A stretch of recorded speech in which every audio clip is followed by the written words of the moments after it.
Hey folks, welcome back to our Dice Tower preview. I'm Mark, and today we're taking a look at Guardians of Fire. Guardians of Fire is brought to you by Magical Miniature Game. It's for 1 to 5 players, ages 14 and up, and games generally run 60 to 120 minutes. Guardians of Fire is an immersive combat exploration game set in mythological ancient Persia. It challenges heroes in chronicle adventures against the Angra Mainyu, the source of all evil. The game system is an RPG/dungeon crawl. There are 6 missions, and after each event, each player can improve their abilities and get more gifts. Each game involves an action-packed fight where 2 sides face off. One of the players assumes the role of the dark side and controls the armies of Ahriman. The remaining players take control of the heroes who must work together as a team to stop the darkness. Each side takes turns pitting their strategies against each other in order to achieve their objectives. Which side will it be? The darkness or the light?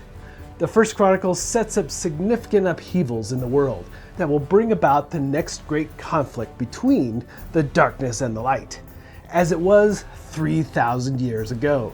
But every great tale begins somewhere, and these first steps taken by the Guardians of Fire are that beginning. The Seekers of Light have been sent to recover the holy 7th text of the sacred encyclopedia. The journey to recover the book will be long and dangerous. Are you up to the challenge?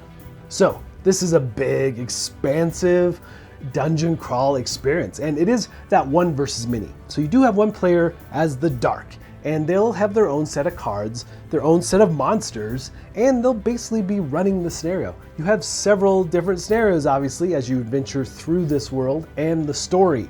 The narrative is huge and rich. Tons of interesting things going on here. I really found the narrative to be engaging, absolutely. Now, not only is the narrative engaging with the story and this particular scenario you're in, but when you encounter spots on a board, you may be doing a search, or it might uncover a plot point. That also advances the story. And then you'll have to do certain challenges. And what's interesting about the challenges, if you do fail, you could potentially miss something in the story because you didn't succeed. Setting you behind perhaps for future adventures and so forth. But I really like the fact that the narrative carries over from just simple search card into the story itself. And like I said, the flow works really well as the Dark player kind of running the scenario, almost like a dungeon master, but they are out to destroy the players of the light. And of course, like any good dungeon crawl, you have characters or heroes that you'll be playing. The rest of the players will be embodying these heroes, and you'll always have 4 in play. So regardless of how many people are in the game, you'll always have 4 heroes. Now, the heroes are wide and varied. They have their own different stats, their own different abilities, and you can upgrade them through the course of the game, as you would expect. Now, you have prayer cards. These prayers are going to be vital to use through the course of the game, as well as upgrades for different dice that you use in challenges. The challenges are going to be crucial throughout, and upgrading is key. And you can also pull your fellow players in to help you with certain challenges and so forth. So all these stats are very clear, very well defined, and what you start with and so forth. The other neat thing is that when you upgrade these characters, there's slots on their boards, and you just put the new upgraded abilities in those slots. But once you slot them, they're done, so keep that in mind. So then what makes this dungeon crawl unique? Well, let's jump into some of those things. If you know dungeon crawls, it has your normal things. You're advancing through the story, you're battling monsters, you're doing challenges, you're searching, you're moving, all those things. But how does that work? That's the really interesting part. So when you start a round, you're going to be drawing from a blind bag all the different pawns and placing them on this darkness board. Now, you're going to be putting them in order of as they're drawn from the bag. Now, before you begin the round though, the heroes do have abilities that can adjust this initiative order. The black always being the Angru, the darkness player. So maybe you want them to go last so you can do all of the things you need to do. Or perhaps you need them to go first for some unknown reason. But they're going to be tracking their progress on this board as well. And they're going to start the game off with only 1 card in their hand, and they have a darkness level that they have. throughout the course. And if they reach the end of the track, they're going to win. So you want to prevent that from happening. But they have to balance that because they're going to be using these points to summon creatures and do specific things that the cards call for. Now, they have to balance that from winning versus spending those points, but the heroes also have a push your luck element. So at the start of the game, each hero has a blind bag as well with their different pawns or their tokens for doing actions. Now, what you're going to be doing is drawing from this bag and placing them on your board. Now, if you get the black token, that gives you a bit of a push your luck. You have to decide, either you stop your turn or you put it back in your bag, which will aid the darkness player and move them up on their track, giving them more special abilities and more powers. I really like this aspect because there's a lot of interesting choices around, ooh, can I push one more time and get one more action and perform that search that I need to do? So that aspect of pulling from the bag to initiate actions is really interesting. And the characters do have different types of things. Like my favorite is Babak, because he has a phoenix and he has a special token for that, and the phoenix spawns out on the board when you pull that token. So aiding the characters and battling the villains and so forth. A lot of interesting things there, but I really like that flow of the game, how you have some interesting choices there about how do I keep going or do I stop now? Because we're going to give more points to the darkness player if we continue, but you may have to. It is a really interesting balancing act. And there are dice in the game. You're going to be using dice for challenges and for battles and so forth. But this aspect of pulling from the bag and pushing your luck is really, really fun. So through the course of adventuring, you're going to be doing a fair amount of challenges. All kinds of different things. And really, this is a way to move the story along in a lot of cases. You have plot revelations and you've got search cards that you'll be pulling. Now, you on your player boards, on your hero boards, I should say, have a set of dice that you use. These are the colored dice for doing these challenges. And each card will outline exactly what you need to roll. And you can also pull your fellow heroes in to help you. They can aid you by giving you one of their dice. And then you'll be rolling these trying to match the values that it calls for. Now, all kinds of different things can happen here. With the main storyline, you might find a trapdoor that you have to figure out how to open, or things of that nature, or you're going to have things like traps, like a fiery trap, or a mystical puzzle, or sacred text that you need to find. And there'll be a series of challenges on each of these cards. Some are just a single challenge, but you'll move from top to bottom, completing the challenges, rolling the dice, and so forth.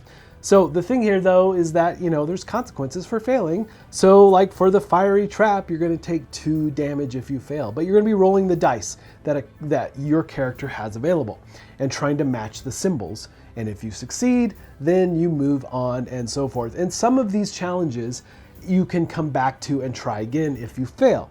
Some are gone for good. So adding more flavor to the story, absolutely.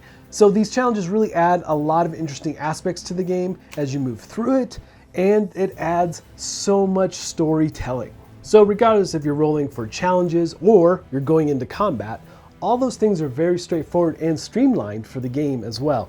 So the dice rolls are quick and decisive, you know exactly what's happening.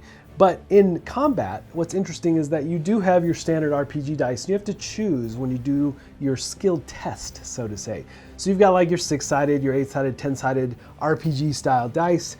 And the thing is that based on your character, if you're going to melee, like Babak, he's got a melee value of 4. So you might choose your 6, you roll it, you get a 5, you earn the right to do damage. However, the enemies also potentially have defense, so they can roll their defense dice and try to block your attacks. But you'll roll your effect dice to see if you get any damage on the enemy. And especially early in the game, these lower level enemies can be quite easy to take down. But as the game advances, you definitely want to be upgrading your character and adding more and more to them, either via different types of equipment that you acquire, your spells or your prayers, I should say, your different skill sets, and getting additional dice really aid you in all those things. But these different characters work really pretty much the same from the heroes to the enemies and how they attack and how they defend. You've got defense dice that you'll be rolling for these enemies. The dark side will be doing anyway. Hopefully they don't roll well, because we don't want the dark side to win. But it is a bit of a back and forth, and it does work very well. And combat is very streamlined. I really liked how that worked. The challenges are streamlined. It definitely aids you in the narrative of the game and just moving through the story. So through the course of the game, there's also blessings and dark seals. Obviously, dark seals are for the darkness player, aiding them throughout the course, and blessings are for you, the heroes. Now, at the end of every round, you're going to roll these effect dice based on the actions that you performed. And if you get any blessings, you'll gather those tokens, and you can potentially save them up for later use. But you can spend them to upgrade your characters, enhance them. You get more search dice. You've got a couple slots for that. I think it's 10 blessings to get a new search dice, but you can add any type of colored dice you want. So there are lots of ways to upgrade your characters for sure, which is crucial because you can't let the darkness player get ahead of you. You really need to stay on top of that and keep upgrading and adding new things to your characters. But blessings are key for doing that. And then the darkness seals, they're going to be able to use those darkness seals to affect things like, reducing damage, getting additional cards. So darkness is going to help them much like it helps you, but instead of upgrading, it's just going to give them instant abilities and things they can tap into through the course of the game. And as they move along the track as well, giving them darkness seals, just fortifying them to go against the heroes. And so that's kind of the basics here. You have your normal things. You're gonna be moving through different rooms, through different scenarios, lots of great tiles, fantastic miniatures. You've got valuables and equipment, different types of prayers, really interesting search and things you can do in different types of scenarios, which I try not to spoil too much of the story here, but the story is super engaging and rich. It is a full world. You really do feel that as you play through these different scenarios and upgrade your characters and try to defeat the darkness. All right, folks, just a reminder once again, this has been a Dice Tower paid preview, and everything you've seen here has been in prototype form. So keep a close eye on the campaign for any changes that still may occur. Now, with that said, I really like how actions work in this game. Going to your bag, pulling a token, hoping to not get the black token, and having to make that tough choice about helping out the darkness player and continuing your actions to move through the scenario. I like that aspect a lot. Of course, it has all the standard things you'd expect from a good dungeon crawl. You've got dice checks, you've got rolls, you've got storytelling, which I love storytelling in games. But folks, ultimately, if this looks like something that would be of interest to you, I'm sure they'd appreciate your support. So I think that's it from me, and until next time, we'll see you at the table.